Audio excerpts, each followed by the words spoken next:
Bishop Matthew of Bresthena, the 1948 consecrations. Bishop Matthew of Bresthena was completely justified in performing single-handed consecrations. The apostolic injunctions permit one-handed consecrations if a group of bishops cannot assemble. In 1948, a group of bishops could definitely not assemble to ordain more bishops. Why? Because this was the situation of the only Orthodox bishops in Greece. 1. Metropolitan Chrysostom of Florina did not believe that apostolic succession should continue among the old calendarists, and had betrayed the 1935 Orthodox Confession of Faith and preached heresy that grace was in the NC Mysteries. 2. Metropolitan Christopher of Christianopolis did not believe that apostolic succession should continue, and had betrayed the 1935 Orthodox Confession of Faith and preached heresy that grace was in the NC Mysteries. 3. Bishop Germanos of the Cyclades was imprisoned by the government for ordaining priests and was not in communion with Bishop Matthew of Bresthena. 4. Bishop Polycarp of Diavlia did not believe that apostolic succession should continue among the old calendarists, and had betrayed the 1935 Orthodox Confession of Faith and preached heresy that grace was in the NC Mysteries. 5. Bishop Matthew of Bresthena was confounded to Holy Transfiguration Monastery, Attica, due to illness and old age, and was the only bishop still loyal to the 1935 Confession of Faith, and the only bishop who maintained at all times the holy tradition and patristic teachings of the Orthodox Church. Was there any way possible that a group of true Orthodox bishops could assemble? The answer is definitely no. I respect the fact that you cite the First Apostolic Canon, but Blessed Archbishop Matthew's case should be viewed exactly as those of Blessed Metropolitan Galaxian of Romania. Both hierarchs acted because there was no possibility that a group of bishops could be gathered to consecrate bishops together. This is why Bishop Matthew's acts are equal to those of Bishop Galatian.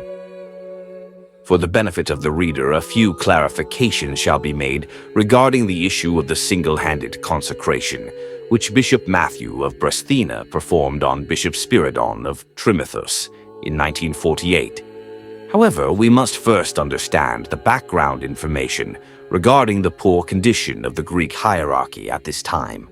N1. The Archbishop of Athens, Chrysostom Papadopoulos, and the great majority of hierarchs in Greece had fallen under the anathemas of the Holy Pan-Orthodox Councils due to the uncanonical introduction of the new calendar in 1924. Furthermore, it was discovered that most of the new calendarist bishops in Greece at this time were deeply involved in Freemasonry, as well as in the pan-heresy of ecumenism, marked by the participation of the State Church of Greece in the First Conference of the World Council of Churches in Amsterdam, 1948. Shortly thereafter, the State Church of Greece also attended the Council of Moscow, which confirmed the election of Sergius the God Betrayer as Patriarch of Moscow, thus accepting the heretical Sergianists.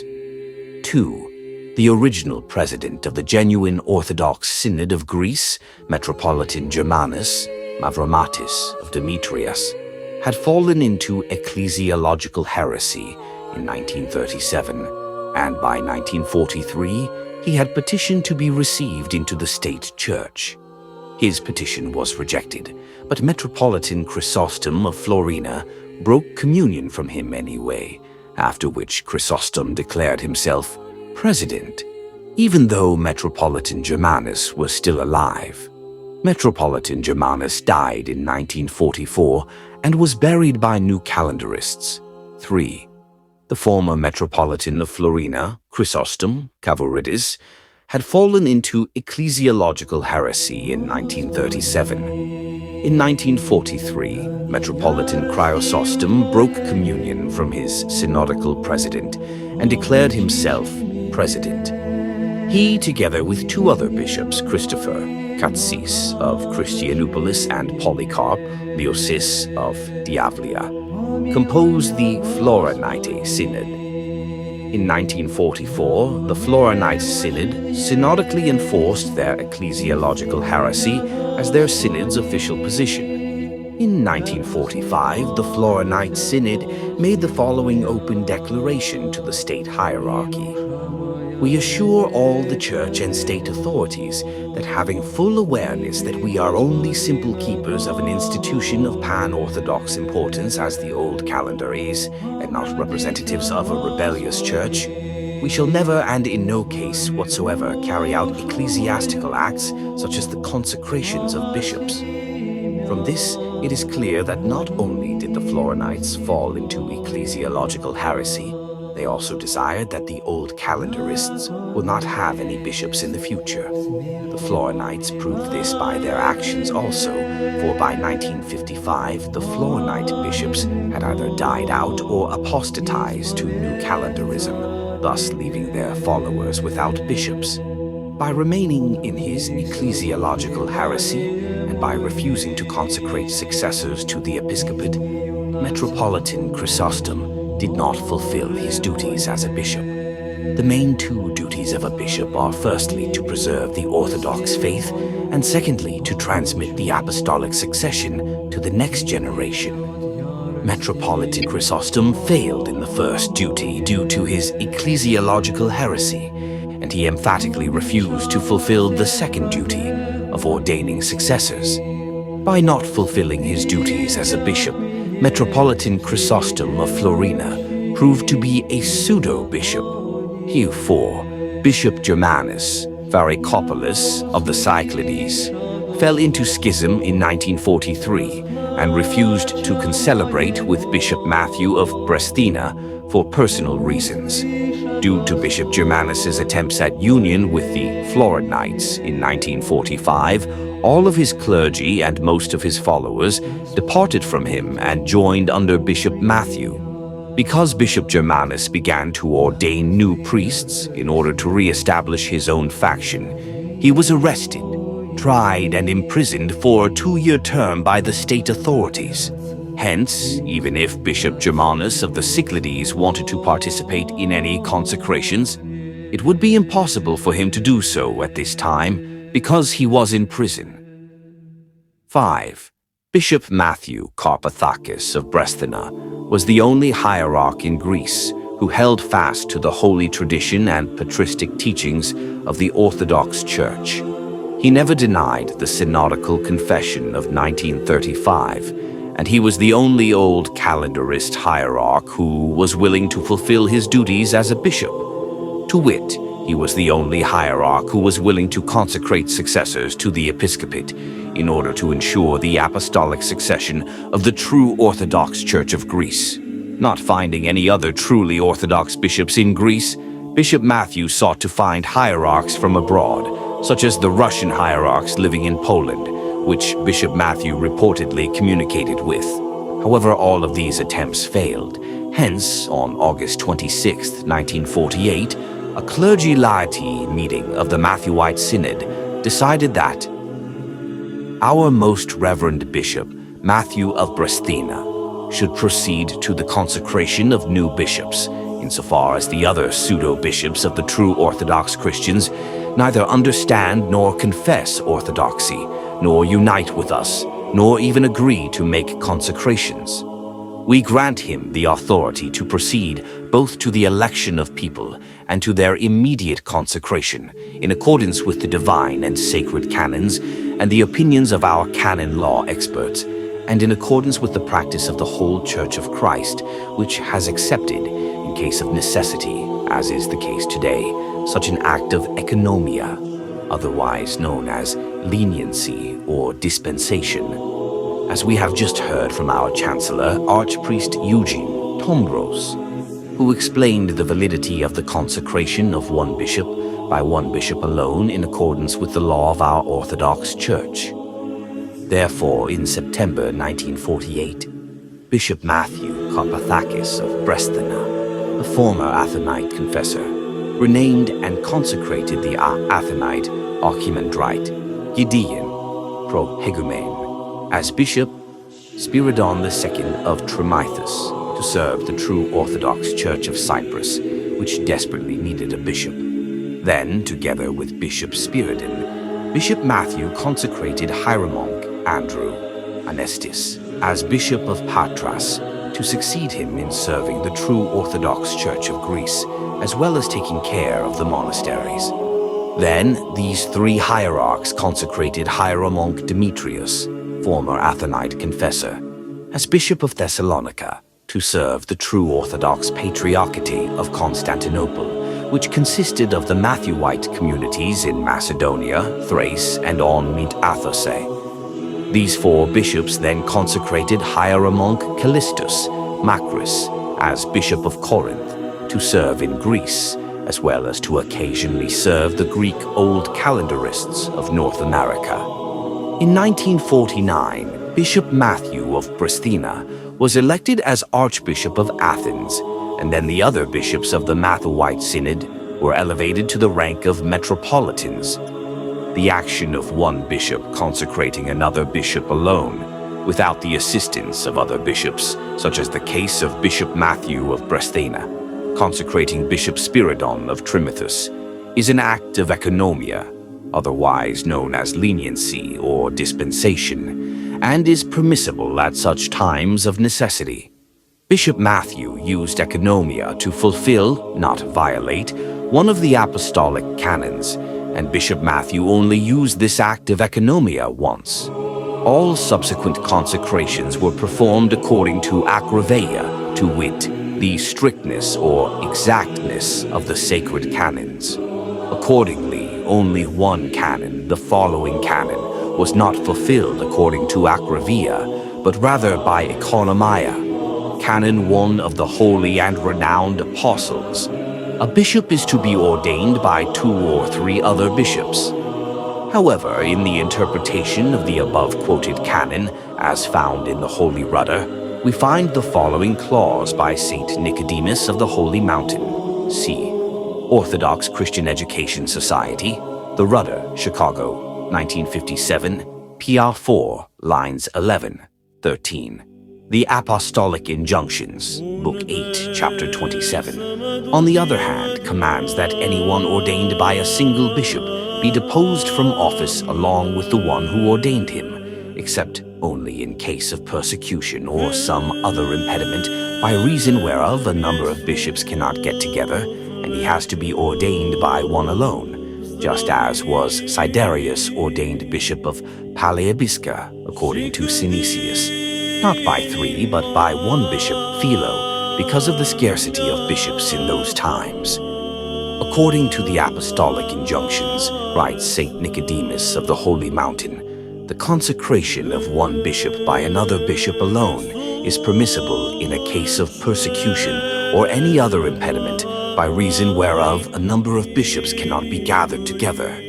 This definitely applies in the case of Bishop Matthew's action of single-handedly consecrating Bishop Spiridon in 1948. There definitely was a persecution in Greece, and this is clearly demonstrated by the fact that Bishop Germanus of the Cyclades, at the time of the consecration, was serving a 2-year term in prison, simply because he ordained a few priests.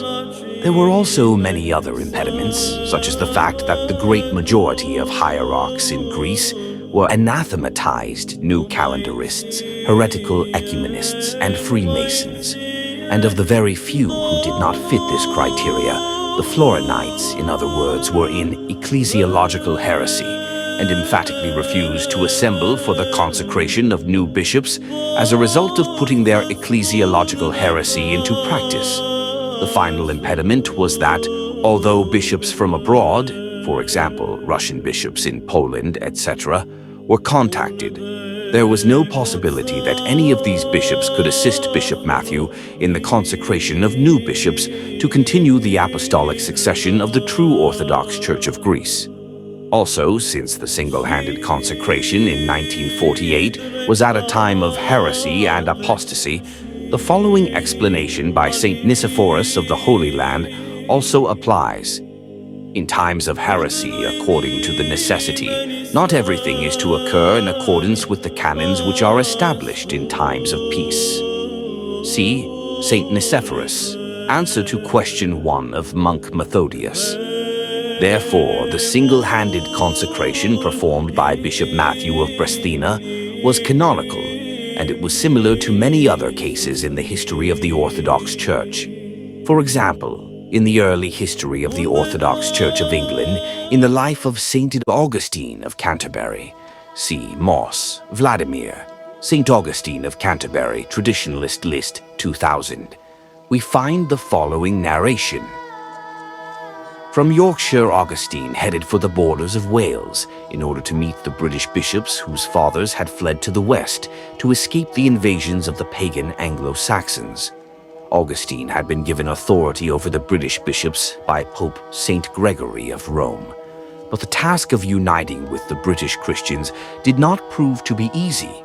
The first obstacle was that the British, having suffered much from the Anglo-Saxons, were not willing to join with Augustine in trying to convert them to the faith. The second obstacle was that as a result of their isolation from the Church on the continent, the British Church had slipped into practices which were at variance with the apostolic traditions. Augustine stipulated 3 conditions for union: that the British should correct their 2 canonical irregularities, and that they should cooperate with him in converting the Saxons. However, the British refused to accede on any of these points. If one reads further in the same narration, the following interesting events are revealed. On his return to the east, Augustine baptized King Sebert of Essex and consecrated Saint Mellitus as Bishop of Sebert's capital, London. In the same year, he consecrated Saint Justus as Bishop of Rochester. Then, just before his death, he consecrated Saint Lawrence as his successor at Canterbury. These consecrations by a single bishop were blessed by Pope Saint Gregory of Rome as an exception to the apostolic rule that bishops should be consecrated by no less than 2 bishops because of the fact that there were no other canonical bishops in Britain. The fact that Pope Saint Gregory of Rome permitted Saint Augustine of Canterbury to perform single-handed consecrations is also confirmed by the Venerable Bede in his book titled The Ecclesiastical History of the English People. The Venerable Bede narrates the events in which Saint Augustine of Canterbury sent messengers to Pope Saint Gregory of Rome in the year 599 AD. Asking him various questions of great importance. The messengers returned to England in 601 AD with Saint Gregory's answers. Saint Augustine's 6th question and Saint Gregory's answer thereto were as follows. 6th, Augustine's 6th question: whether a bishop may be consecrated without other bishops present if they are at so great a distance from one another that they cannot easily meet. Gregory answered, "In the English Church, of which you are as yet the only bishop, it is not possible for you to consecrate a bishop otherwise than alone. For how often do bishops come from Gaul who can assist as witnesses at the consecration of a bishop? But, my brother, we wish you to consecrate bishops in order that they may not be separated by long distances, and thus there will be no lack, so that at the consecration of a bishop, other pastors may easily be present, for their presence is extremely useful." It is interesting that Pope Saint Gregory of Rome not only suggests that Saint Augustine should consecrate bishops alone, but also clearly demonstrates his opinion that, in the consecration of a bishop, the other bishops present at the mystery only assist as witnesses at the consecration, and that their presence is merely extremely useful. However, this is not the only example. For instance, in the history of the Celtic Orthodox Church in Britain and Ireland, single-handed consecrations were not only performed, but they were considered to be the normal procedure. 354 was a distinctive feature of the Celtic Typicon. A professor in Celtic historical and ecclesiastical studies makes the following observation AC. Warren, Liturgy and Ritual of the Celtic Church. Eastern Orthodox Books, Willits, California, 1979. In the Life of Saint Kentigern, Mungo of Glasgow, c. 610, it is related that he was consecrated to the episcopate by a single bishop who had been summoned from Ireland for that purpose, according to the custom of the Britons and Scots. A similar fact is recorded in the legendary lives of the Welsh SS. David, c. 590, Dubricius, 545, Tailo, 580, etc. There is a curious legend of the consecration of St. Columba, plus 597, by Bishop Etchin. In Ireland, the custom of single consecration still obtained in the 11th century. It is strange that such a custom should have prevailed in the British Church, as 3 British bishops had been present and had subscribed to the Canons of the Council of Ars, 314. Therefore, the Orthodox Church of Ireland, which was established by the holy and renowned Saint Patrick, the equal to the Apostles, as he is known, 3-4A church that has exuberated hundreds of Orthodox saints throughout its history. 4 had traced its hierarchical orders, not merely from one isolated event of a single-handed consecration, but rather from a long succession of continuous single-handed consecrations, even as late as the 11th century. But, insofar as the above examples are concerned, these single-handed consecrations pertain only to the early Orthodox Church of the West. Have such single-handed consecrations ever occurred within the boundaries of the Greek Church and in more recent times? Certainly. The following is an historical account regarding a number of single-handed consecrations which took place within the Greek Church in fairly recent years. See Hockna, Struggle Against Ecumenism, Boston, Massachusetts, 1998, p. 91. In 1825, Bishop Gabriel of Zarna consecrated 3 bishops single-handedly. Later, those consecrations were recognized as valid by a council in 1834. However, his consecration of Procopius as Bishop of Andrubis in 1832 was considered unjustified by the circumstances and, hence, not valid, and he himself was deposed because of it. Later, both bishops, Gabriel and Procopius, were pardoned after their repentance and were reinstated as bishops. Please note that in the first circumstance contained in the above passage, although the Church of Greece consisted of many canonical Orthodox hierarchs, Bishop Gabriel of Zarna consecrated 3 bishops single-handedly in 1825, and these consecrations were later recognized by a council in 1834 because Bishop Gabriel was truly isolated and his actions were based on his fear and conscience regarding the war and the persecution of that time. However, Bishop Gabriel's action of single-handedly consecrating Bishop Procopius in 1832 was rejected because neither was there a war nor any form of persecution at that latter time. However, both Bishops Gabriel and Procopius repented and were thus pardoned and accepted as bishops at a later council. However, Bishop Matthew of Bresthena performed his single-handed consecration during the persecution brought about by the apostasy of the 20th century. Were there any other cases, one might ask, wherein bishops performed single-handed consecrations during the 20th century due to the same form of persecution and apostasy? The answer is definitely positive. The true Old Calendar Orthodox Church of Romania, 4A church that struggled and suffered at the same time and for the same sacred cause as the true Old Calendar.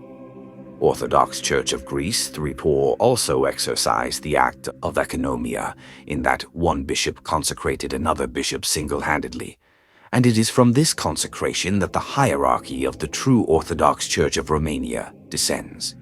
In his article titled "The True Orthodox Christians of Romania," Bishop Cyprian Kutsumbas, the leader of the Cyprianate faction, one of the many Acacian splinter groups, writes, Finally, in 1956, Metropolitan Galaxian, seeing his strength dissipating and seeing that it was impossible to contact a bishop outside of Romania, since he was kept under surveillance, or to find a bishop of like mind in Romania, proceeded with the consecration of a bishop on his own, so that the suffering church of the true Orthodox Christians of Romania might not be once again orphaned. This unquestionably necessary, albeit technically uncanonical action, was of course an exercise of economia. Nonetheless, dogmatically and sacramentally, the validity of the consecration was indisputable. It is acknowledged that even the Russian Orthodox Church abroad has exercised this act of economia, wherein one bishop was consecrated by another bishop alone. In fact, the Russian Orthodox Church abroad established its hierarchy in Russia by a single-handed consecration due to the terrible persecution of the communist era.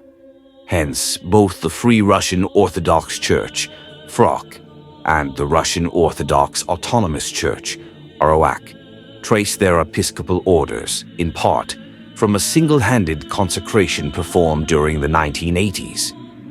In his book, The Free Russian Orthodox Church, A Short History, Dr. Vladimir Moss writes, "The origins of the FROK go back to January 5/18, 1981, when a priest of the Russian Catacomb Church, Father Lazarus Zherbenko, was secretly received into the West European Diocese of the Russian Orthodox Church abroad, ROCA, by Archbishop Anthony of Geneva and Western Europe, Ukaz number 648/818-2.